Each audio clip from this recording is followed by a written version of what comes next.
नमस्कार। भोजन संवाद में आपका स्वागत है, अभिनंदन है। हमारे देश भारत में इस समय उत्सव का माहौल शुरू हो चुका है और उत्सव क्या, तो साथ जंग छिड़ चुकी है। मैदान जंग में हमारे सारे लोग, सारे महारथी, सारे राजनीतिक लोग उतर चुके हैं। पहले चरण का चुनाव 19 तारीख को मतदान होना है। सेनाएं सज चुकी हैं अगल-बगल। एक तरफ जुमलेश्वर है, तो एक तरफ इंडिया गठबंधन के लोग अपने सीमित साधनों संसाधनों से जूझ रहे हैं। अखिलेश यादव भी अपनी सभाएं, आज उनकी दूसरी सभा हो रही है नगीना में। जहां एक तरफ संसाधनों से जूझ रहा है इंडिया गठबंधन, वहीं अकूत संपदा लेकर के एनडीए या यूं कहिए कि मोदी जी अपना मैदान में उतरे हुए हैं। ये परसेप्शन बनाया जा रहा था पहले से ही, अपना भारतीय जनता पार्टी ये परसेप्शन बना रही थी कि राम मंदिर को हमने बनवा दिया, काशी विश्वनाथ कॉरिडोर को हमने बनवा दिया और आगे आने वाले दिनों में मथुरा पर भी हमारा धावा बोलने ही वाले हैं हम, तो अब सब मामला बिल्कुल चंगा चंगा सी, सब ठीक ठाक हो जाएगा और हमें फिर तीसरी बार जनता चुन के भेज देगी। लेकिन अभी कल जैसे हुआ है कि काशी विश्वनाथ कॉरिडोर में ज्ञान वापी को लेकर के जो चीजें हो रही हैं, और कल वहां पर 144 धारा लग चुकी है, आप सब लोग जानते हैं। लेकिन वहां ज्ञान वापी के सामने कल हनुमान चालीसा का पाठ किया गया। परसों ईद थी। ईद में जिस तरीके से नमाज पढ़ी जाती है ज्ञान वापी मस्जिद में, उस तरीके से लोग वहां पर सबको नहीं जुटने दिया। ये क्योंकि कहा गया कि 144 धारा लगी हुई है और जगह जगह आप सब जानते हैं कि ईद के दिन हमारे सारे मुस्लिम भाई लोग भारी मात्रा में उतर करके बाहर अपना खुले आसमान के नीचे अपनी नमाज अदा करते हैं। लेकिन उनको नहीं पड़ा और फल क्या हुआ कि एक एक मस्जिदों में 2-2, 3-3 बार में उनको मस्जिद नमाज अदा करनी पड़ी। लेकिन वहीं अपने ज्ञान वापी मस्जिद में उसके सामने बाहर अपार भीड़ लेकर के लोग हनुमान चालीसा का पाठ कर रहे थे, मुस्कुरा रहे थे, लग रहा था जैसे चिढ़ा रहे हो, क्या कर रहे हो। ऐसी हालत में जबकि अपोजिशन कह रहा है कि बहुत बड़ा मुद्दा भ्रष्टाचार का है, भ्रष्टाचार को लेकर के जनता बहुत जागरूक है और सब है। एक तरफ वो कह रहे हैं कि हम उसको धार्मिक ध्रुवीकरण में हमने अपने देश को ये निजाम से मुक्ति दिला दिया, सबसे बड़ा अपनी उपलब्धि बता रहे हैं, तो दूसरी तरफ कह रहे हैं कि इतना बड़ा भ्रष्टाचार का भंडाफोड़ हो गया है और उसमें सुप्रीम कोर्ट कूद गया है, निर्वाचन आयोग कूद गया है और तो ये लड़ाई इसी आधार पर होगी। लेकिन हकीकत क्या है? हकीकत ये है कि आम आदमी, नौजवान परेशान है, उसके पास रोजगार नहीं है, 10 साल से रोजगार नहीं है।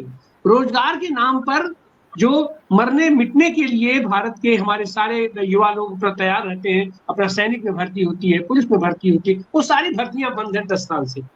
रोजगार के नाम पे क्या आया? तो साहब अग्निवीर 1 लाख करके दे दिया गया और 4 साल के लिए ये तात्कालिक नियुक्ति उनकी की गई। लेकिन क्या स्थिति है? हमारा रोजगार जो है, जो हमारा नौजवान इस समय हतोत्साहित होकर के, अवसादग्रस्त होकर के घूम रहा है। महिलाएं परेशान हैं, उनकी सुरक्षा की वो गारंटी कौन लेगा? सुरक्षा कर नहीं सकती है और उनको सुरक्षा किससे प्रदान होनी है?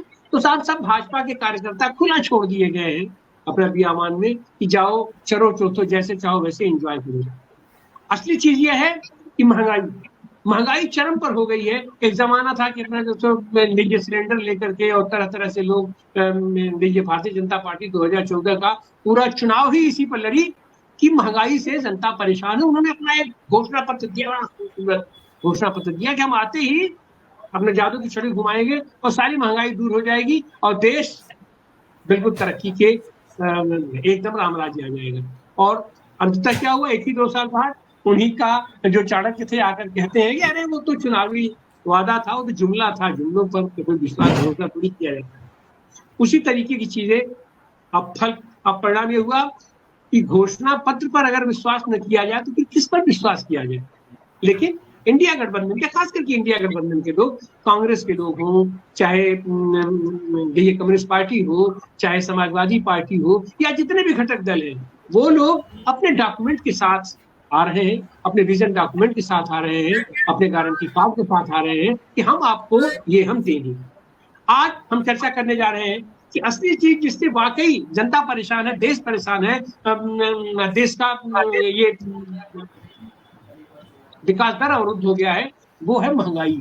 ये महंगाई की मार इस चुनाव को किस हद तक प्रभावित करेगी या किस हद तक प्रभावित कर रही है, जनता इसके बारे में कैसे सोच रही है, इस पर चर्चा करने के लिए हमारे साथ हैं जौनपुर बार की वरिष्ठ अधिवक्ता मंजू शास्त्री जी। आपका स्वागत है, अभिनंदन है। हमारे साथ अपना शोधार्थी डॉक्टर गुंजन सिंह है, आपका भी स्वागत, अभिनंदन है। हमारे साथ गुजरात से जुड़ी है अम्बेडकर कारमा की संचालक रत्ना बोरा जी, आपका भी स्वागत, अभिनंदन है। तो हम शुरुआती दौर में चलेंगे मंजू शास्त्री जी के पास। मंजू जी, आप इस मुद्दे को या इस चुनावी मुद्दे को आप किस तरीके से देखती हैं? बहुत बहुत धन्यवाद।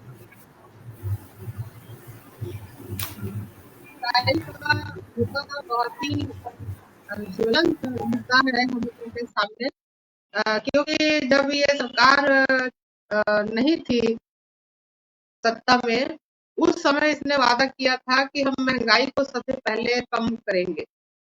लेकिन कौन कहे कम करने को, अगर आज इनके कार्यकाल का आंकड़ा हम निकालते हैं तो महंगाई में लगभग 64% की वृद्धि हो गई है।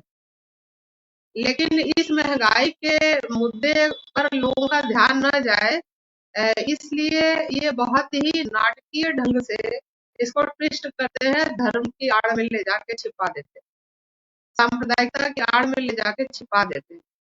तो लोग भले ही त्रस्त है महंगाई से, लेकिन उनको ऐसा लगता है कि उससे ज्यादा जो मुद्दा है वो है हमारी देश की सुरक्षा, हमारा देश का अस्तित्व, हमारे देश का सम्मान। जबकि ये बिल्कुल छलावा है, क्योंकि हमारा देश का जो सम्मान पहले था वो अब हमारे देश का सम्मान विश्व में नहीं रह गया है। लेकिन इस पर भी इस तरह से इन लोगों ने मीडिया को अपने कब्जे में ले करके और इस तरह से आवरण फैला दिया है कि आदमी अपने मूल मुद्दों से भटक चुका है। अगर हम महंगाई को ही देखें तो अगर हर चीज महंगी होती चली जाएगी तो उसका सीधा सीधा प्रभाव हम महिलाओं पे पड़ता है। हमारी रसोई का बजट बिगड़ जाता है, और अगर जब रसोई का बजट बिगड़ता है तो घर में अशांति पैदा हो जाती है, झगड़े होने लगते हैं, बच्चों की इच्छाएं पूरी नहीं हो पाती, बड़ों की इच्छाएं पूरी नहीं हो पाती, तो उसकी प्रताड़ना जो है वो महिलाओं को सहनी पड़ जाती है। अब आप गैस सिलेंडर को ही देख लीजिए कि जिस गैस सिलेंडर को लेकर के स्मृति ईरानी ने डंका बजाया था और चूड़ियां भेज दी थी और तमाम ढंग से जो है विरोध प्रदर्शन किया था, आज वो स्मृति ईरानी महिला होते हुए बिल्कुल शांत बैठी हुई है, जैसे इन लोगों के कान में बिल्कुल जू ही नहीं रेंग रही है कि महंगाई भी कोई समस्या हमारे देश की। महंगाई पर अगर कंट्रोल देखें, महंगाई दो तरह से है। महंगाई का मतलब ये हुआ कि अगर हमारी क्रय क्षमता बनी हुई है तो महंगाई कोई मायने नहीं रखती, क्रय क्षमता। लेकिन हमारे अगर हम रिकॉर्ड उठा के देखें तो हमारी क्रय क्षमता घट गई है। हम जो चीज पहले जितने पैसे में खरीद लेते थे, आज पैसा ज्यादा होने के बावजूद उस चीज को हम नहीं खरीद पा रहे, हम उन आवश्यकताओं को पूरा नहीं कर पा रहे। तो इसका मतलब ये हुआ, अगर हमारी महंगाई कंट्रोल में होती तो शायद ये मोदी जी को जो 5 किलो राशन देना पड़ रहा है, उसका जो बांट रहे हैं, ये इनको बांटना नहीं पड़ता, बल्कि वो आदमी स्वयं आत्मनिर्भर होकर के अपने लिए हर चीज का जुगाड़ कर ले। तो 5 किलो राशन बांटना ही हमारे देश की गरीबी का परिचायक है और हमारा मजाक है। हम अपनी जनता को आत्मनिर्भर किसी कॉर्नर से नहीं पा रहे हैं कि वो आत्मनिर्भर है और उसके पास रोजगार धंधे हैं और वो कमा रही है।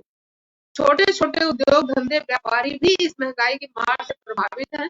बड़े बड़े मॉल जो खुल गए, जो कि कारपोरेट घराने से रिलेट करते हैं, सारी पूंजी वहां जब एकीकृत हो गई, तो छोटे रोजगार भी बंद हो रहे हैं। और छोटे रोजगार जैसे जैसे बंद हो रहे हैं, वैसे वैसे जो गरीब तबका है जो कि उन छोटे रोजगारों को करके या उन छोटे रोजगारों में अपनी नौकरी जॉब पा करके अपना घर का खर्चा चला रहा था, आज वो इस स्थिति में नहीं है कि वो अपने घर के हर खर्चे को पूरा कर पाए। एक ये भी देखिए कि पहले क्या होता था कि घर का एक पुरुष कमाता था तो ज्यादातर परिवार उस पर आश्रित होकर के निर्वाह कर लेता था। आज पति पत्नी कमा रहे हैं, उसके बाद भी बच्चों से भी अपेक्षा की जाती है कि आप भी कुछ कमाओ, छोटे छोटे बच्चों को भी कमाई में ढकेला जा रहा है, चाहे वो नींबू बेच करके आवे, चाहे मिर्ची धनिया बेच करके आवे।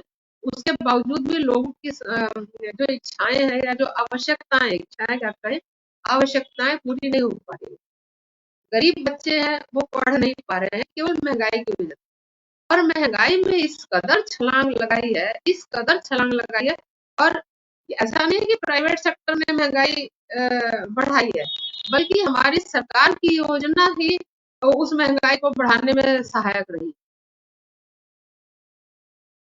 महंगाई एक तरह से ऐसे भी आंकी जाएगी अंतर्राष्ट्रीय स्तर पर कि हमारा जो रुपए का है वो अवमूल्यन हो रहा है। हमारा रुपया 83 डॉलर के मुकाबले 83% पर आ गया है, उससे भी नीचे जा रहा है। तो जिस चीज को हम 1 रुपए में खरीदना चाहते हैं, उसके लिए हमको विदेशों में 83 रुपए खर्च करने पड़ रहे हैं। तो इससे भी हमारी जो अर्थव्यवस्था है वो निश्चित रूप से संदेह के घेरे में है कि हम कहीं न कहीं बिल्कुल गरीबी रेखा वाला जो मुल्क हमारा है वो बन चुका है। और वो वजह सिर्फ और सिर्फ महंगाई है। जब तक महंगाई पे कंट्रोल नहीं होगा, तब तक हमारे देश का विकास संभव ही नहीं है। चाहे भले ये ताल ठोकते फिरे, विश्व गुरु स्वयंभू अपने मुंह से बनते रहेंगे हम विश्व गुरु हैं और हम विकास पुरुष हैं, लेकिन एक्चुअली में जब तक महंगाई पे कंट्रोल नहीं होगा, तब तक बिल्कुल भी हम अपने आप को आत्मनिर्भर देश नहीं कह सकते हैं और न ही हमारी कोई विदेशों में साख बची। महंगाई की ही बात ले ले, एक उदाहरण हम आपको देते हैं कि जब छोटे थे हम लोग, छोटे छोटे थे, उस समय पढ़ाई पर जो खर्च आता था, तो भी माँ बाप ये कहते थे कि भाई किसी तरह से बेटी को मत पढ़ाओ, बेटे को पढ़ा दो, महंगाई। उस समय भी महंगाई थी, आज भी महंगाई है। लेकिन महंगाई का जो, वही मैंने बताया ना कि जैसे जो क्रय क्षमता जो घट गई हमारी, जो हमारा आम नागरिक है, पहले आम नागरिक भी कोशिश करता था कि हम हर चीज के लिए अपने बच्चों के, अपने परिवार की इच्छा की आवश्यकता की पूर्ति कर ले। लेकिन आज आम नागरिक भी 5 किलो राशन पर ही निर्भर हो गया है और वो इसी में विकास अपने आप को समझ रहा है। तो ये हमारे लिए बहुत ही दुर्भाग्यपूर्ण है। सबसे ज्यादा महंगाई जी के बंजू बाद जी। जो शिक्षा है, शिक्षा में बहुत ज्यादा इजाफा हो गया। हर चीज पे, हर सेक्टर में कई परसेंट, कई गुना सरकार ने निर्धारित कर दी है फीस। किताब कॉपी पर सब्सिडी वगैरह वो सब खत्म करते जा रहे हैं, पढ़ाई की सब्सिडी खत्म हो रही है। तो ये सब स्थितियां ऐसी हैं, व्यापार हमारे ठप हो रहे हैं। तो हम ले दे करके हम अपने गरीब से गरीब मुल्क की तरफ बढ़ रहे हैं और उसकी वजह से महंगाई है। लेकिन आज भी अगर हम आकलन करें जनता, तो जनता को इस तरह से भ्रमित कर दिया गया है कि ना बेरोजगारी दिखती है, ना उसको महंगाई दिखती है, ना उसको भ्रष्टाचार दिखता है, ना ना ही उसको और जो हमारे है ना वो दिखती है। कुछ चंद जो जी विपक्षी लोग हैं या जो देश के प्रति बिल्कुल संजीदा है, जो इसको गहराई से इसका आकलन कर रहे हैं, वही व्यक्ति ये समझ पा रहा है कि हमारा देश कर्ज की तरफ जा रहा है। और अगर इस जी बंजू हमको जी। लगता है कि महंगाई एक बहुत बड़ा मुद्दा बन करके उभरेगा, क्योंकि हर व्यक्ति त्रस्त है। कई बड़े बड़े लोगों को भी मैंने देखा है कि जो करीब कुछ महीना पहले इस सरकार के गुण गाया करते थे, क्या कमी है बताइए, 370 हटा दिया, बताइए राम मंदिर बन गया, बताइए रामचंद्र जी हमारे जो है चले आए हैं, तरह तरह के भावनात्मक बातें करते थे। आज जब उनके लड़के की जॉब चली गई या उनकी नौकरियां चली गई या उनको कोई चीज खरीदने के लिए ज्यादा पैसे खर्च करने पड़ रहे हैं दवा पे, और कितनी चालाकी से ये लोग चेंज करते हैं। आप देखिए कि इन्होंने दवा का दाम बना दिया 135 रुपया। जो दवा मिलती थी 70 रुपए में, उसको 135 करके उस पर कह दिया कि 20% हम छूट दे रहे हैं, 20% छूट दे रहे हैं। अब जनता सोच रही है 135 में हमको 20% तो छूट मिल रही है ना। वो ये भूल जाती है कि जो दवा 70 रुपए की थी उसको 135 इन्होंने कर दिया, तो हमें मिल क्या रहा है। तो जब तक ये तर्क आदमी अपने दिमाग में नहीं ले आएगा कि महंगाई से हम प्रभावित हो रहे हैं और हमारी आवश्यकताएं पूरी नहीं हो पा रही हैं, तब तक इस चुनाव पर प्रभाव पड़ेगा। लेकिन हमको लगता है कि चुनाव पर भी हम कह दें कि प्रभाव तो निश्चित पड़ना है, क्योंकि ये संख्या ज़्यादा है। जो इस चीज़ को समझ रहे हैं, जनता हमारी बहुत जागरूक है, उनकी संख्या बहुत ज़्यादा है। इसी वजह से ये सरकार ईडी का और सीबीआई का और सबसे ज़्यादा इसने जी सारे जी संवैधानिक संस्थाओं को, यहाँ तक कि चुनाव आयोग को भी इन्होंने अपने ग्रिप में कर लिया है।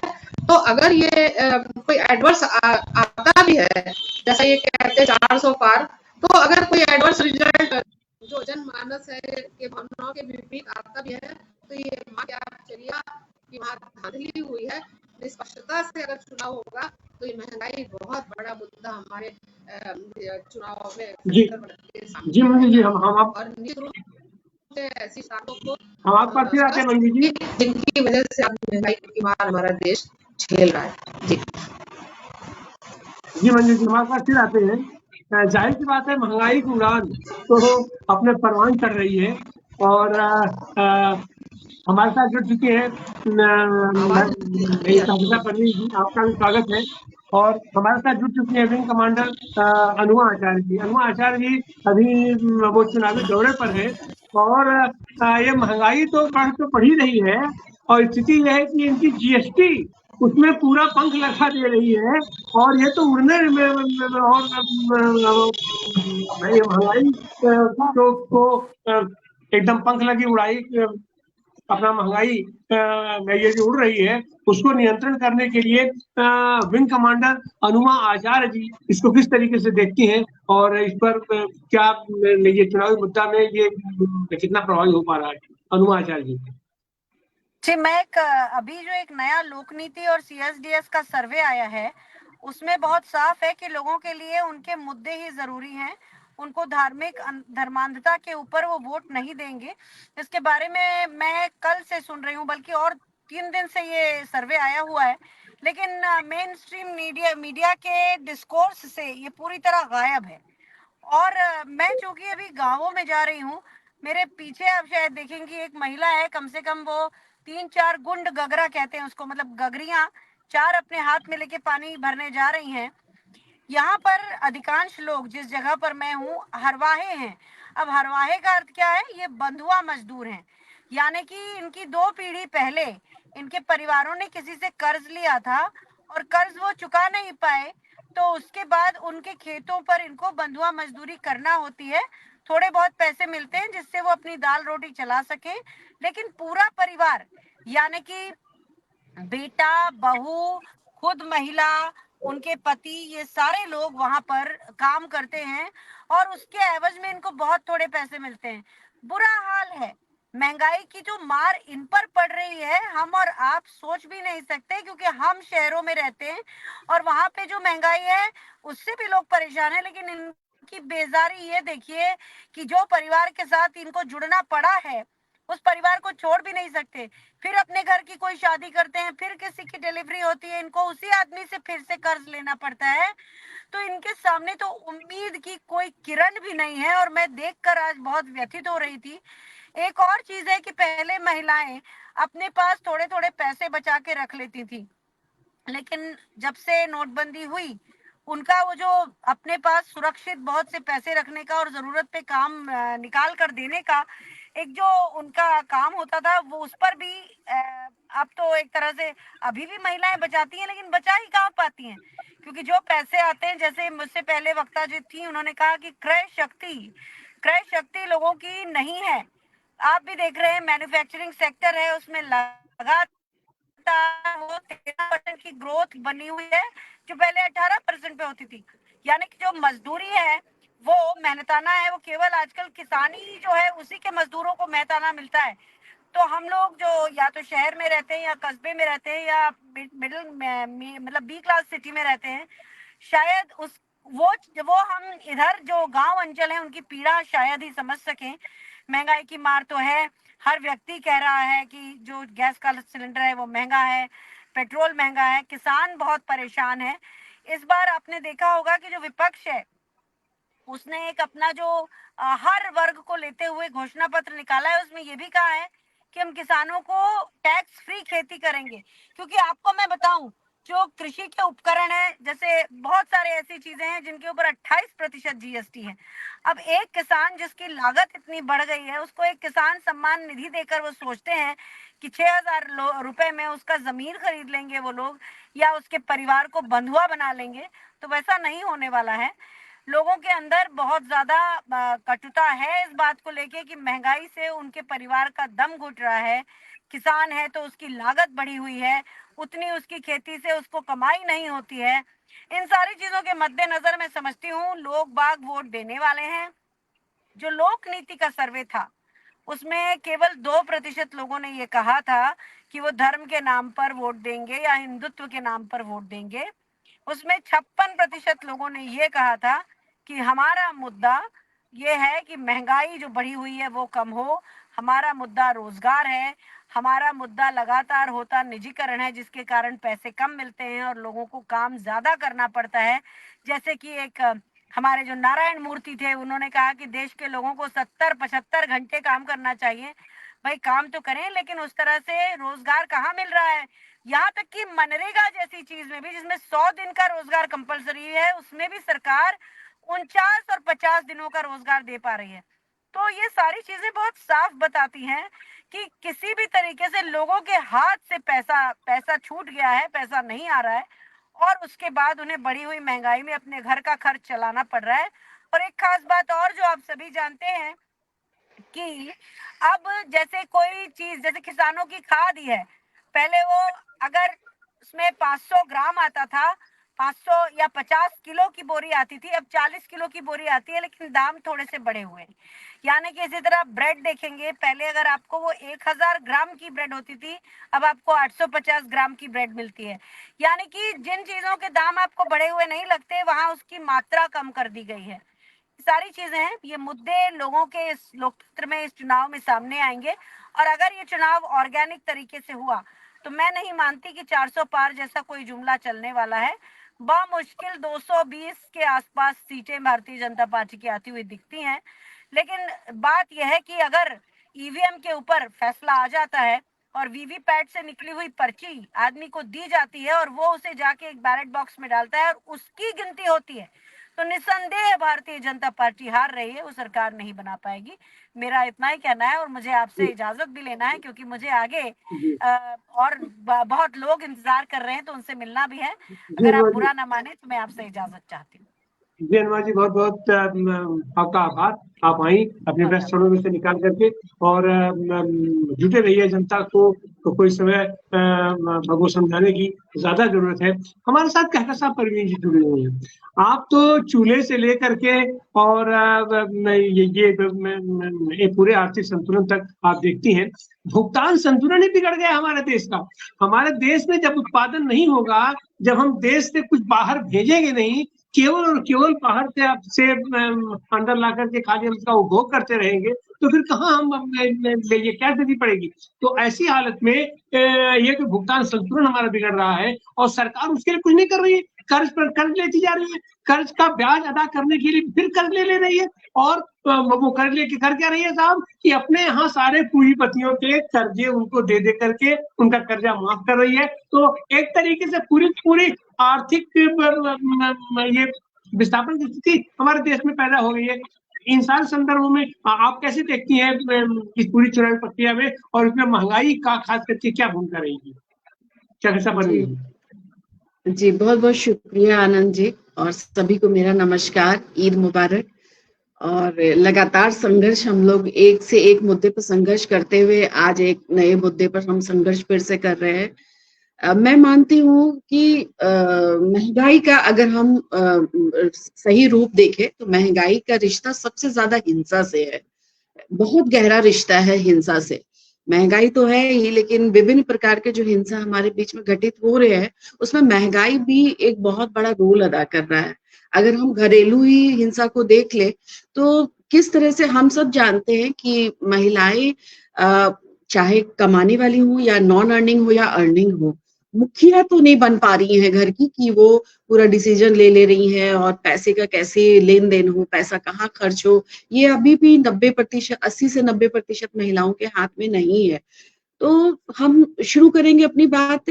जैसे मैं अपनी हेल्पर की ही बात ले लूं, जैसे कि अभी मंजू जी भी बोल रही थी कि जो विक्रय वाला, जो हम कोई चीज खरीद नहीं पा रहे हैं, पहले जब एक कमाई थी और उससे हम पूरा जॉइंट फैमिली चल जाता था। उसमें कभी कभी हमारे ताऊ की डेथ हो जाती थी, कोई कोई बुआ हमारे आके बैठ जाती थी, उनके हस्बैंड की डेथ हो चुकी होती थी, लेकिन घर चलता था। आज माँ माँ बाप बच्चे सब कमा रहे हैं, उसके बावजूद पैसे की तंगी है।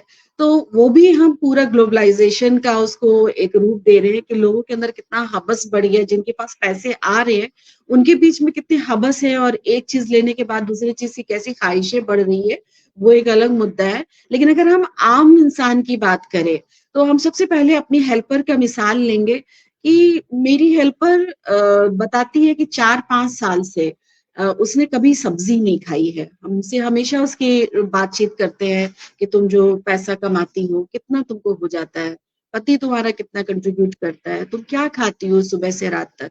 तो सुबह से रात तक में सिर्फ वो एक टाइम खाती है। सुबह हम लोगों के यहाँ आती है, अगर कोई चाय बिस्किट उसको दे देता है तो चाय बिस्किट हो जाता है। और उसका भी पूरा परिवार कमा रहा है, पति भी कमाता है, अपने भी कमाती है, और उसके 2 बेटे, दोनों बेटे भी कमाते हैं। बेटे अभी छोटे हैं और हम लगातार उसे कहते हैं कि इनको स्कूल जाना चाहिए। और मैंने कहा कि चाहे जो जिस तरह की भी मेरे से मदद लेनी है ले लो, लेकिन उसको स्कूल भेजो। तो उसने बताया कि स्कूल जाते थे बच्चे, लेकिन पति जो कि शराबी है, वो जो कमाता है वो हमारे हाथ में नहीं देता है, उसका पैसा कहाँ जाता है मुझे नहीं मालूम। और जो मैं अकेली कमाती हूँ तो उससे घर नहीं चल पाता है। तो इसलिए मुझे दोनों बेटे को कहीं पर चाय की दुकान में या पार्लर में कहीं पर भी, उनके हर 3 महीने पर जॉब उनके चेंज होते रहते हैं, क्योंकि छोटे बच्चे हैं, 12 साल, 13 साल, 11 साल के बच्चे हैं।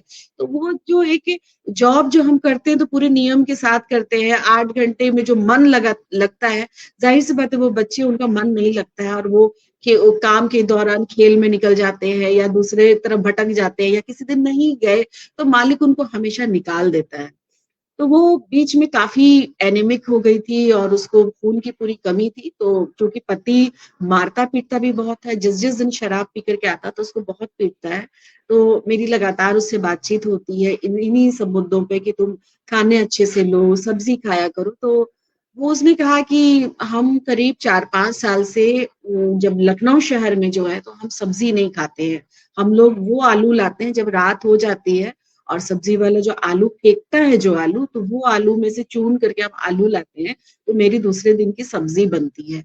क्योंकि और जब हम गांव जाते हैं अपने होली दिवाली में, तो वो चूंकि वहां पे खेती है थोड़ी बहुत आसपास की, उनकी पर्सनल खेती नहीं है, तो वहां से ताजा सेम है, तुरई है या बैगन है, हमको मिल जाता है। लेकिन शहर में रहते हैं तो हमें, क्योंकि जिस कमरे में वो रहती है उसका भी 3,000 रुपया उनको देना पड़ता है। क्योंकि पहले ये, अब बहुत बिखरी हुई जिंदगी है, जैसे कहीं पे झोपड़ी उन्होंने लगा लिया, 3 महीना रहे वहां पर, नगर निगम वाले आए, उनकी झोपड़ी को उड़ा दिए। तो मैंने उनको बहुत समझाया कि देखो बार बार इस तरह की चीजें होती है, और नगर निगम वाले जब उनकी झोपड़ी उड़ाते हैं तो जो उनके पास, जैसे मान ली सर्दी है, इनको कंबल कहीं से नए नए कंबल मिले तो वो कंबल ले लेते हैं। ये मतलब वो एकदम पुलिसिया रौब में आते हैं, कंबल उठाकर ले जाते हैं।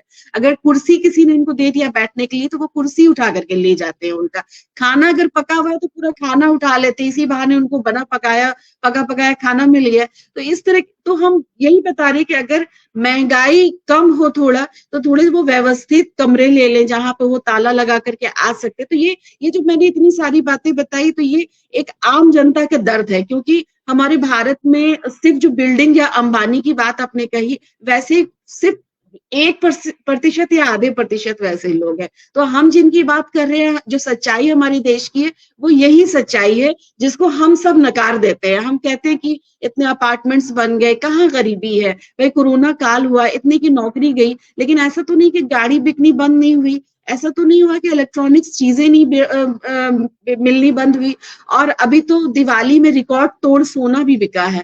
तो हम भी चकित हो जाते हैं कि हम लोग अगर घर में एक अपनी बच्ची की फीस देनी होती है तो हम कितना जोड़ते हैं कि इस बार हमें इतना पैसा देना है, तो हम चलो ये वाला कट डाउन कर देते हैं। हम जो इस बार ट्रैवल अपने मायके जाना था तो इस बार ट्रैवल कट डाउन कर देते हैं, मेरी बेटी की फीस उसमें चली जाएगी। लेकिन जब हम दूसरे दिन अखबार में देखते हैं कि इतने हीरे बिके, इतने सोने बिके, तो हम चकित आश्चर्यचकित हो जाते कि क्या ये एलियन है क्या, क्योंकि हम भी कमा रहे हैं, हम भी पढ़े लिखे हैं, हम भी उन्हीं तरह की नौकरी कर रहे हैं, तो हमारे पास तो पैसा नहीं है कि हम एक ही साल में हम घूमने भी चले जाएं, अपने मायके भी चले जाएं, बेटी की फीस भी दे दे, हम तो नहीं दे पाते हैं। लेकिन इनके पास कहाँ का पैसा है? तो ये मुट्ठी भर पैसा है, मुट्ठी भर ऐसे लोग हैं जो कि इतना कमा रहे हैं, और उनके साथ खास सरकार की रियायत भी है, जहां तक अगर सिर्फ जितने इंडस्ट्रियलिस्ट हैं उनकी ही टैक्स सरकार माफ करने के बजाय ले करके उन गरीबों को दे दे, तो शायद महंगाई उतना ना हो, महंगाई ऐसे ही हमारा घट जाएगा।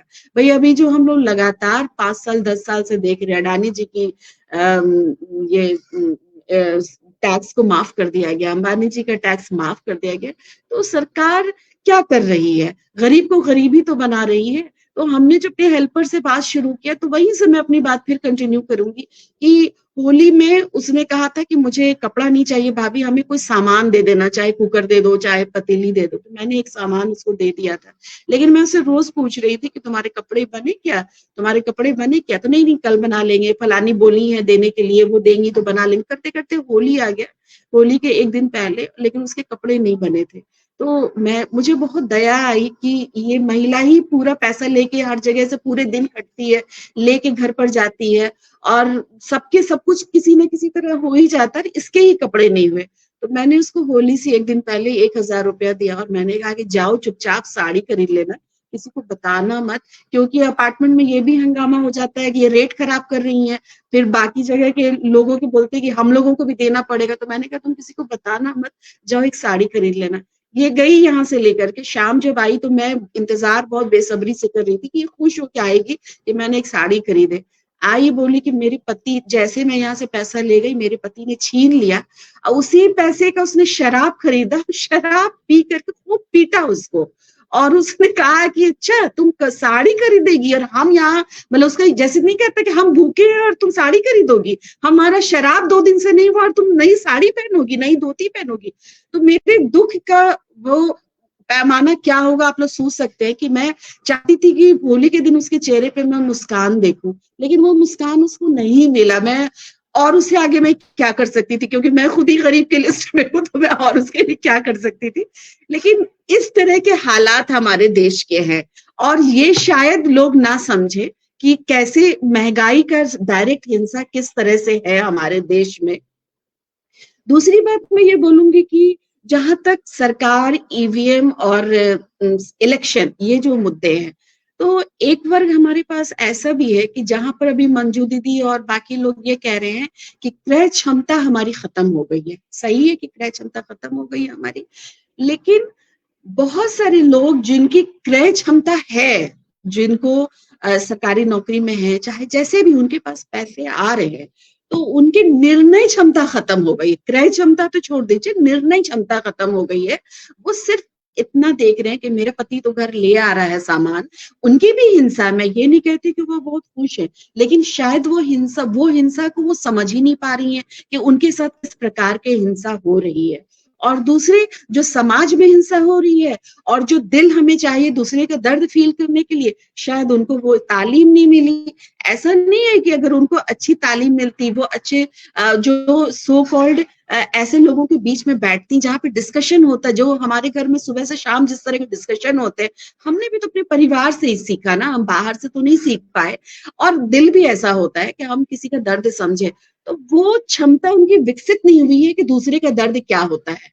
काम वाली और हिंसा का मतलब ये है कि जब मेरा केला एकदम मेरे खाने के लायक नहीं होगा, तो हम वो केला अपनी काम वाली को देते हैं, और हम उम्मीद करते हैं कि वो केला डस्टबिन में ना जाए, ताकि भगवान के सामने मुझे पाप ना लगे कि वो दाना बर्बाद हुआ। ये भी ऐसे लोग भी हैं हमारे बीच में।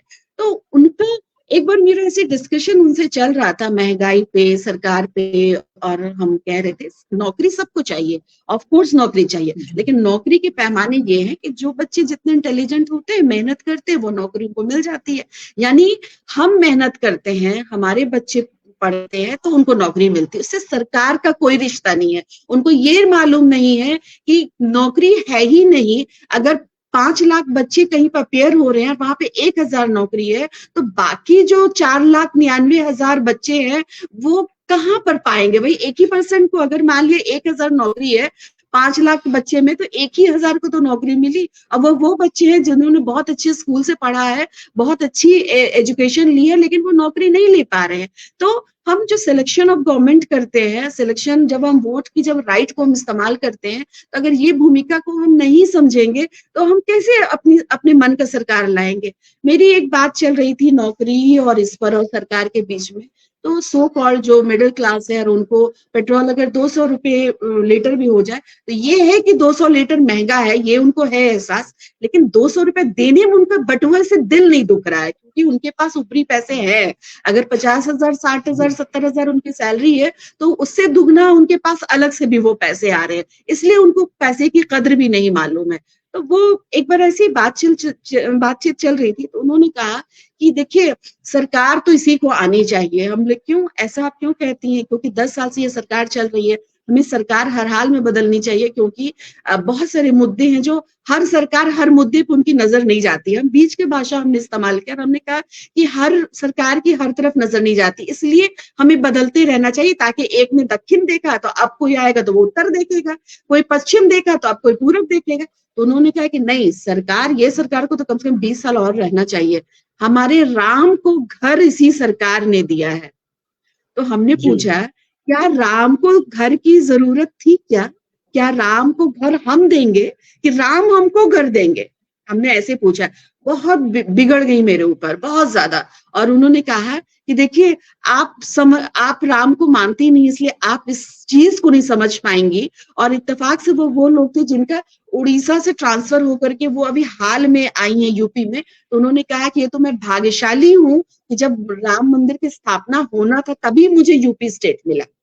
मैं कहाँ उड़ीसा, छत्तीसगढ़ भटक रही थी, तो मैं एक भाग्यशाली महिला हूँ कि जब मंदिर बंद रहा था, इसीलिए मैं यूपी में आई, क्योंकि राम चाहते थे उनका दर्शन मैं करूं।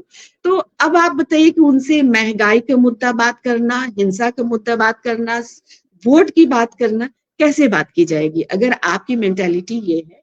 और खुद उनके इंजीनियरिंग के बच्चे जो जाएंगे, अगर वो मेंटली प्रिपेयर्ड है कि हमें कम से कम 50 लाख से लेकर के 1 करोड़ रुपए जमा करना, क्योंकि मेरे दोनों बेटे जब नहीं सरकारी कंपटीशन पास कर पाएंगे तो मुझे किसी प्राइवेट यूनिवर्सिटी में एडमिशन के लिए कम से कम डोनेशन के लिए कम से कम 50 लाख चाहिए। तो जो एनिवर्सरी में उनको गहना मिलता है या जो भी गिफ्ट मिलते हैं या वो एक्स्ट्रा खर्च करती है, वो हमको काटना पड़ेगा।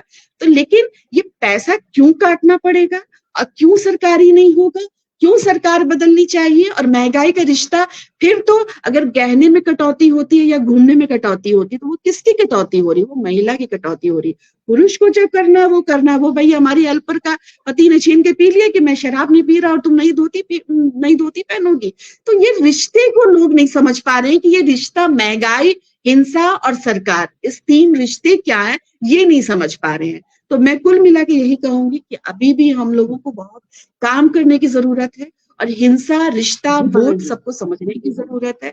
और हम चाहेंगे कि ये कार्यक्रम के माध्यम से ज्यादा लोग समझें कि हिंसा और महंगाई और इलेक्शन का क्या रिश्ता है। धन्यवाद जी परवीन जी, फिर हम आपके पास आएंगे। इस बीच हमारे साथ जागृति राय जी जुड़ चुकी हैं, आपका भी स्वागत है। अब हम चलते हैं गुजरात से एक मॉडल लेकर के आए अमित शाह और मोदी जी कि सब बहुत बढ़िया।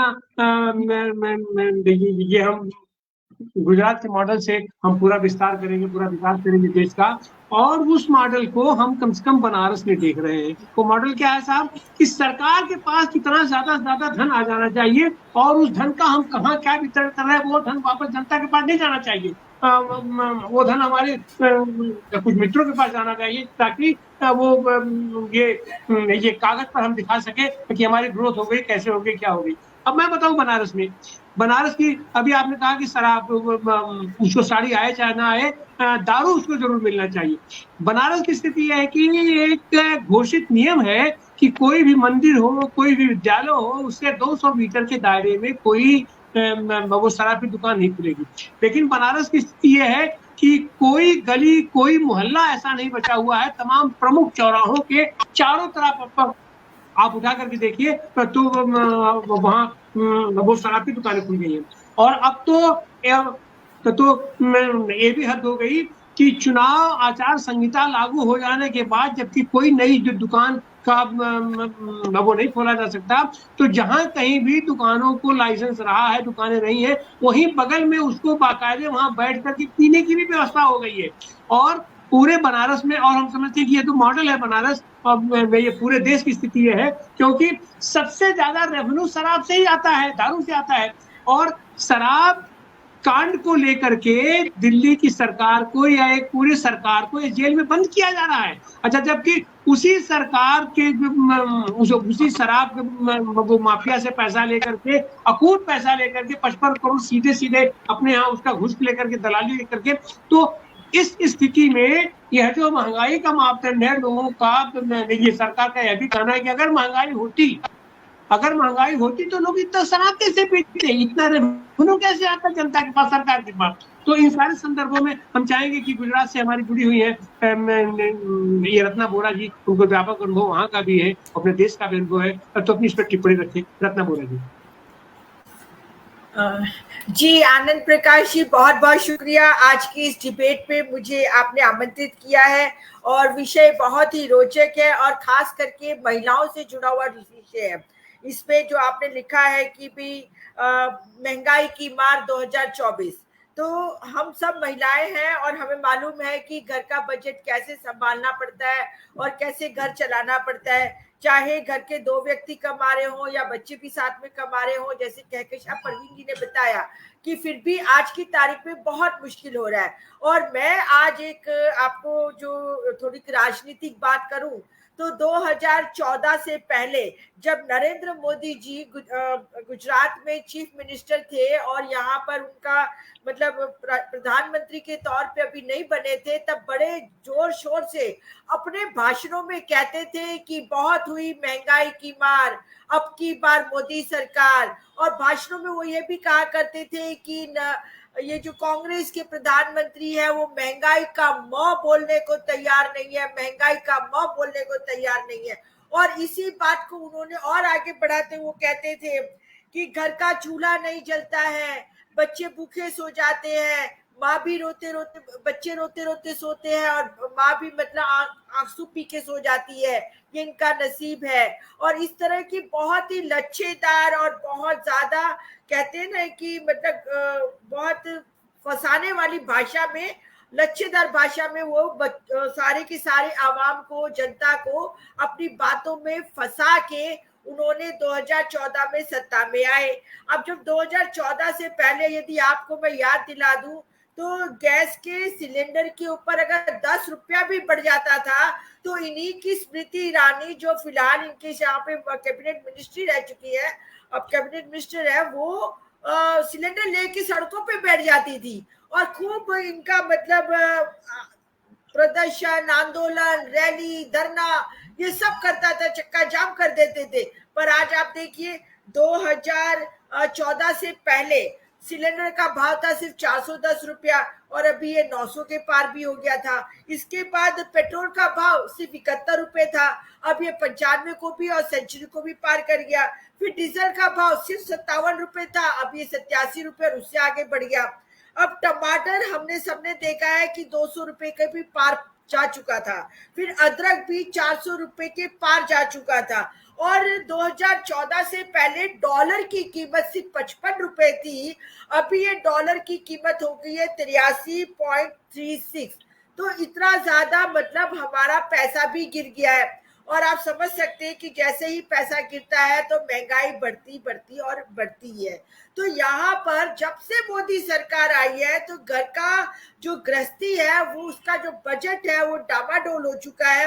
आटा, दाल, तेल, चावल, सभी चीजों का, साबुन, शैम्पू, घर की हर चीज का भाव बढ़ गया है। अब यहाँ पे मैं आपको याद दिला दूं तो 2010 से पहले तक 3 रुपए प्लेटफॉर्म का टिकट आता था, आपको अगर याद हो तो सिर्फ 3 रुपए। उसके बाद वो थोड़े समय के लिए 10 रुपए बना और आज आप देखिए प्लेटफॉर्म का टिकट भी 30 रुपए से 50 रुपए तक बढ़ गया है। और फिर जो रेलवे की टिकट्स है वो भी मुझे मालूम है कि मैं अहमदाबाद से अगर मुझे दिल्ली जाना होता था तो स्लीपर क्लास में 200-250 रुपए की टिकट लेके मैं दिल्ली पहुंच सकती थी, पर आज वो परिस्थिति नहीं है, मतलब डबल डबल भाव हो गए हैं। एक तरफ कांग्रेस और उससे पहले की जितनी भी सरकार है 2014 तक की जो आई थी उनके समय के भाव आप देख लीजिए, और दूसरी तरफ ये 10 साल के मोदी सरकार के भाव देख लीजिए, डबल से भी आगे बढ़ गए हैं। तो कितना आप समझ सकते हैं कि देश के अंदर महंगाई का मतलब जुल्म और सितम हो रहा है। बच्चों की स्टेशनरी, पेन, पेंसिल, कॉपी और सभी ये जो भी है, बच्चों की स्टेशनरी के ऊपर इन्होंने जीएसटी लगा दी। खाने पीने की चीजें, पैकेट का दूध, दही, आटा, इन सब के ऊपर भी जीएसटी लगा दी। मतलब ये किसी भी तरीके से जो सामान्य प्रजा है उनके जेब से पैसा कैसे लूट लेना, कैसे छीन लेना, जेब कैसे काटनी, ये इनको बखूबी आता है। गरीब और गरीब बनता जा रहा है और अमीर हमारे देश में और अमीर बनता जा रहा है। साथ ही ये कहते हैं कि हमने 80 करोड़ लोगों को 5 किलो राशन मुफ्त देते हैं। जी। तो मैं आज बहुजन संवाद के माध्यम से पूछना चाहती हूँ कि क्या ये अच्छी बात है? किसी भी देश के लिए अच्छी बात हो सकती है कि उसकी देश की 80 करोड़ जनता अपने पैरों पे नहीं खड़ी है, स्वनिर्भर नहीं है और उसको सरकारी खाने के ऊपर डिपेंड रहना पड़ता है। और क्या सिर्फ 5 करोड़ राशन देने से ही काम बन जाएगा?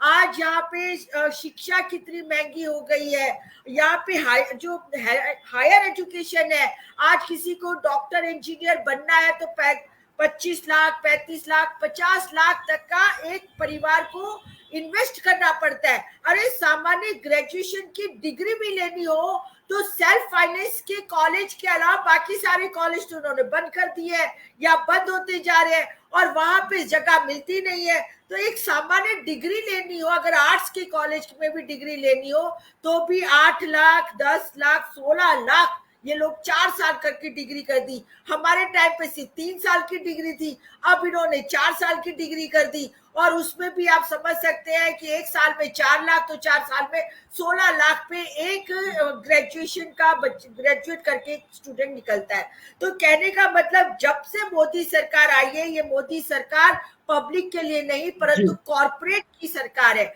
और कॉर्पोरेट की सरकार होने की वजह से इनको पब्लिक के परेशानियों से, इनको पब्लिक से कोई लेना देना नहीं है, सिर्फ ध्यान भटकाने का काम करते हैं। और साथ में ये मंदिर मस्जिद के इश्यूज को लेकर लोगों के बीच में झगड़ा फसाद ये कराना चाहते हैं। और इसी बात के साथ मैं अपनी बात खत्म करना चाहती हूँ कि 2024 में बेशक ये सोचते हो कि 370 मंदिर सीए ऐसे सारे मुद्दे इनको जिता देंगे, पर मैं आपके माध्यम से, बहुजन संवाद के माध्यम से डंके की चोट पे कहती हूँ कि 2024 में इंडिया गठबंधन सरकार बनाएगा और इन लोगों को मुक्की खानी पड़ेगी और घर जाके बैठना पड़ेगा और हमारे मोदी जी झोला उठा के वापस आ जाएंगे वड़नगर में जहाँ पे उनका खुद का पुश्तैनी जगह है। जी जी, बहुत बहुत शुक्रिया आनंद जी, आपने मुझे अपने इस अच्छे शो में बताया। आशा रखती हूँ कि आप बने रहिए। फिर पास आते हैं। अब हम चलते हैं गुंजन जी के पास। गुंजन जी शोधार्थी हैं और आप किचन भी बाखूबी संभालती हैं, अपना परिवार का आप देखभाल भी करती हैं और समाज में भी आप घूम करके दुख दर्द सबका देती रहती है। तो इस चुनाव में शिक्षा जगत पर एक शोधार्थी के रूप में और एक घरेलू महिला के रूप में, गृहिणी के रूप में आप कैसे देखती हैं इस महंगाई को? गुंजन जी अनम्यूट करो, अनम्यूट कर लो, अनम्यूट करो। जी नमस्ते सब लोगों को मेरा, और बहुजन संवाद की तरफ से मेरी अपनी बात रखने के लिए मौका मिला, इसका बहुत बहुत धन्यवाद। आपने जो बात कही कि शिक्षा पे क्या असर पड़ेगा, शिक्षा की तो हालत बद से बदतर हो चुकी है, वो हम सब लोग समझ रहे हैं। और हम इससे पहले इन सारी चीजों पे बहुत गहराई से बातचीत हो चुकी है। और आपने ये कहा कि मैं घर देखती हूँ, गृहिणी हूँ, तो मैं आपको बताऊं कि एक बार अगर बीमार पड़ जाए हम, अभी मेरे फादर इन लॉ जो है कि हॉस्पिटल में एडमिट हो गए थे, 2 महीना हो गया और उनके एडमिट होने के बाद से आज तक हम लोग संभल नहीं पाए और अभी भी 2-3 महीना अभी लगेगा संभलने में। स्थिति ये हो चुकी है कि घर में बीमार हो जाए कोई व्यक्ति तो आपके घर का बजट ऐसा तहस नहस होता है जिसको संभालना बहुत मुश्किल का काम हो चुका है। और उसमें हमें क्या, और उसके बाद हमको क्या गारंटी दी जाती है? आयुष्मान की, है ना, आयुष्मान गारंटी कार्ड भी मिलता है जिसकी सच्चाई हमको पता है कि क्या है, उससे किसको कितना लाभ मिल रहा है। लेकिन ये सब जो बातें की जाती है वो एक इतनी लुभावनी बातें होती हैं, इतनी अट्रैक्टिव बातें होती हैं कि आम जनता, हम जैसे लोग भी उस बातों में आ ही जाते हैं। अब आप सोचिए ना कि बेरोजगारी के नाम पे जो इससे पहले प्रोपेगेंडा फैलाया गया है, स्किल इंडिया, है ना, shine India, make in India type का, ये सब जो प्रोपेगेंडा फैलाया गया था, मुझे लगता है कि सवाल ये भी होना चाहिए कि उसका रिजल्ट क्या रहा। आपने शाइन इन इंडिया कर दिया, आपने मेड इन इंडिया किया था, आपने स्किल इंडिया, मेरे बहुत से परिचित युवा साथी स्किल इंडिया के तहत कंप्यूटर कोर्स किए थे पैसे दे करके, उनको नौकरी नहीं मिली, आज तक नहीं मिली। लेकिन ये एक बड़ा अट्रैक्शन था जो कि बीजेपी ने दिया है। मैं यही कहना चाह रही हूँ कि देखिए, सीएसडीएस और लोक नीति की रिपोर्ट को मैंने देखा, उसमें सबसे पहला जो मुद्दा बेरोजगारी है और महंगाई है। राम मंदिर का मुद्दा, हिंदुत्व का मुद्दा, बाकी सारे मुद्दे सबसे नीचे थे, ठीक है। लेकिन हमको ऐसा लगता है कि नहीं, बेरोजगारी मुद्दा है और बीजेपी इस पे जाएगी। लेकिन हमको इस पॉइंट पे भी बात करना चाहिए कि क्या बीजेपी को नहीं मालूम है कि बेरोजगारी एक मुद्दा है? बीजेपी को बहुत अच्छे से पता है कि बेरोजगारी, महंगाई एक मुद्दा है जिसको लेकर के उसको घेरा जा रहा है और घेरा जाएगा। इसलिए वो इस पे होमवर्क करते हैं और इस पे होमवर्क वो ये नहीं करते हैं कि बेरोजगारी कैसे हटाया जाए, महंगाई कैसे कम किया जाए, क्योंकि भाई ये अमीरों की सरकार है तो गरीबों के लिए तो काम नहीं करेगी, ये उम्मीद हम तो नहीं करेंगे। तो वो अपना काम कैसे करते हैं? उनका आईटी सेल एक्टिव हो चुका है। आईटी सेल उन लोगों से क्या रिक्वेस्ट कर रहा है? जो मेरे पास एक मैसेज आया है, उस मैसेज को मैं डिस्प्ले नहीं कर पाऊंगी यहाँ पे, टेक्निकल काम है। जो मैसेजेस आ रहे हैं उसमें हिंदू फैमिली से ये अपील की जा रही है कि अगर आपने इस चुनाव में 400 सीटें बीजेपी को दिला दिए तो सारे बांग्लादेशियों को बाहर कर देंगे, यूनिफॉर्म यूनिकोड जो लॉ है उसको लागू कर देंगे, 3 तलाक और ये सब जो है उसको वो खत्म कर देंगे, मदरसे खत्म कर देंगे। मतलब इस तरीके के मुद्दों पे वो बात कर रहे हैं। इवन तो एक मुद्दा ये भी था कि पार्लियामेंट में या फिर मिनिस्ट्री के पदों पे या फिर इस तरीके के राजनीतिक पदों पे जो मुस्लिम हैं उनको कैसे हटाया जाए, ये भी एक मुद्दा है। और भी बहुत से मुद्दे हैं। तो बीजेपी ने अपना, उसको मालूम है कि बेरोजगारी, महंगाई ये हमारी रोज की, चूंकि इससे हम रोज जूझ रहे हैं ना, रोज सुबह उठ करके हमको जद्दोजहद करनी पड़ रही है, रोज हमको सब्जी खरीदना है, दाल चावल खरीदना है, रोज हमको खाना पीना है, बच्चों का भविष्य देखना है, घर देखना है। तो ये हमारी रोज की जद्दोजहद है, रोज का संघर्ष है, बीजेपी को ये अच्छे से पता है। तो इसमें वो क्या फौरी राहत देंगे? आपको मालूम है कांग्रेस ने का घोषणा पत्र आ गया, बीजेपी का घोषणा पत्र नहीं आया है। और 2014 में बीजेपी का घोषणा पत्र कब आया था? इलेक्शन वाले दिन। 2019 में घोषणा पत्र कब आया था बीजेपी का? इलेक्शन से 3 दिन पहले। और अभी तो कुछ है ही नहीं, अभी तो कुछ हमें समझ में नहीं आ रहा है।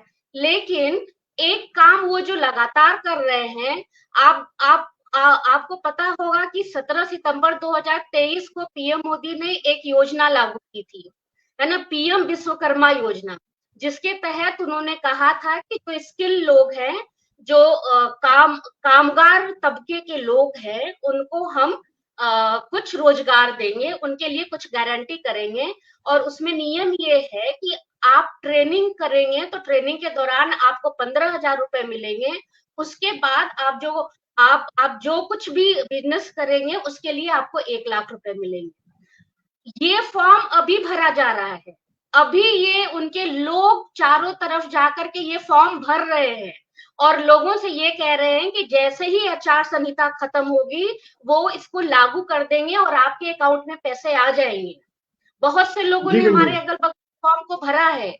आप याद करिए कि 2019 में भी चुनाव से ठीक पहले लोगों के घरों में तेल, 1 लीटर तेल, कुछ राशन, कुछ चीजें पहुंचाई जा रही थी। हम लोगों को लग रहा जी था अरे गुंजन, इससे क्या होगा, बहुत महंगाई है, बहुत बेरोजगारी है, इससे क्या प्रभाव पड़ेगा। देखिए प्रभाव तो पड़ा। और ये भी जो काम ये शुरू कर रहे हैं, अभी कांग्रेस ने कहा है कि हम 1 लाख रुपए देंगे और बीजेपी ने 1 लाख रुपए के लिए फॉर्म भरवा दिया है, लोगों के अकाउंट नंबर जी ले गुंजन, लिए हैं, लोगों को उम्मीदें दे दी है उसने।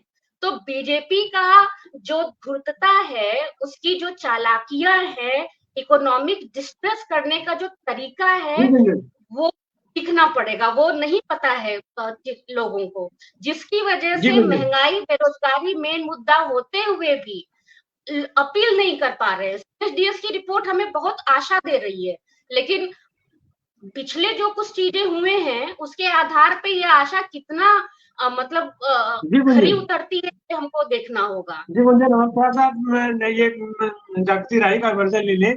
ये तो मुद्दों जी से जी ध्यान भटकाने की तो मुद्दों से ध्यान भटकाने के तो लोग चैंपियन हैं। तो ऐसी हालत में इनके मुद्दों का ध्यान भटकाने का क्या असर पड़ेगा चुनाव पर? ये वास्तविक मुद्दा जनता को कितना प्रभावित कर पाएंगे, जागृति? जी, मैं सभी पूर्व वक्ताओं से सहमत होते हुए कि जो महंगाई का राक्षस है या सुरसा है, वो महंगाई डायन सब खा ही रही है और बच्चों की थाली से दूध और फल गायब हुआ है और माँ कुपोषित हो रही है। जिस देश में 45% महिलाएं एनीमिक हो और बच्चे कुपोषित हो, वहां पे दूध, फल, अनाज, इन राष्ट्र की महंगाई का मकसद मतलब ये होता है कि कुपोषण का और ज्यादा बढ़ना, लोगों के अंदर भुखमरी की स्थिति आना। और अध्ययन ये बता रहे हैं कि जिस वक्त बंगाल का अकाल आजादी के पहले पड़ा था, जिसमें लाखों लोग मर गए थे, उस समय जो कंजम्पशन था, इस वक्त हम उस स्टैंडर्ड पे पहुंच गए हैं। तो लगभग इस देश में तमाम इनविजिबल चीजें जो है वो उसमें ये भी है कि हम भुखमरी के हालात में लोगों को पहुंचाने के लिए महंगाई पहुंच रही है। और मैं एकदम छोटे में कहूं क्योंकि टाइम पूरा हो रहा है, तो वो ये कि इस महंगाई का सीधा सीधा रिश्ता इस जो हमारी सत्ताधारी पार्टी है उसके भ्रष्टाचार से जुड़ा हुआ है। अगर आपके खाते में हजारों हजार करोड़ रुपए जो है ब्लैक मनी चला जाता है और फिर आप दुनिया की तमाम कारपोरेट कंपनियों को और अपने मित्रों को लूटने की छूट दे देते हैं, तो महंगाई तो बढ़ेगी ना। 50,000 की बाइक जो है 1 लाख में बिकेगी, बच्चों की शिक्षा में का बजट आधा होगा, स्वास्थ्य का बजट आधा होगा और महंगाई बढ़ी जाएगी और मनरेगा की मजदूरी घटी रहेगी उतनी की उतनी 200-250 रुपए। जबकि आज मार्केट में अभी फिलहाल बनारस की बात करूं तो 720 रुपया मिस्त्री लेता है और 520 रुपया मजदूर लेता है जो वहां मंडी में खड़ा रहता है। और दानगंज से और जौनपुर के बॉर्डर और गाजीपुर के बॉर्डर से आकर बनारस की मंडी में मजदूरी करने के लिए रोज लेबर खड़े रहते हैं और काम करते हैं और ये 500 रुपए लेकर के जाते हैं। तो दिहाड़ी मजदूरी ये कमाने वालों की भीड़ बढ़ती जा रही है, जो गांव से आकर के लेबर का काम और वो सब शहर में करना चाहते हैं, क्योंकि शहर में मजदूरी अभी भी 400 रुपए मिलती है, गाँव में मिलती है, शहर में 520 रुपए मिल रही है। तो बेरोजगारी का आलम यह है कि लोग डेली वेज अर्न करने के लिए जो सड़कों पर खड़ा होना शुरू हो गए हैं और उनके घर में अगर वो दिन भर बैठ के चले जाते हैं तो चूल्हा नहीं जल पाता है। तो ये स्थिति में देश को पहुंचाने के लिए बीजेपी के 10 साल जो है काफी रहे हैं, जब लोगों को गरीबी, मनमोहन सिंह जी की सरकार में गरीबी रेखा से बड़ी संख्या में मात्रा में लोगों को ऊपर उठाया गया था कुछ योजनाओं के जरिए, वो फिर से वापस उस स्थिति में पहुंच गए हैं। और सस्ती तो केवल इस देश में आम आदमी की जान है, बाकी तो सब महंगा हो चुका है। आप कहीं पे भी कुछ भी लेने जाइएगा तो आपको आप डबल चुकाना पड़ रहा है। और इसके लिए होता यह है कि जब कमाई नहीं बढ़ी है तो आप कटौतियां करना शुरू करते हैं और उस कटौतियों से जो है आप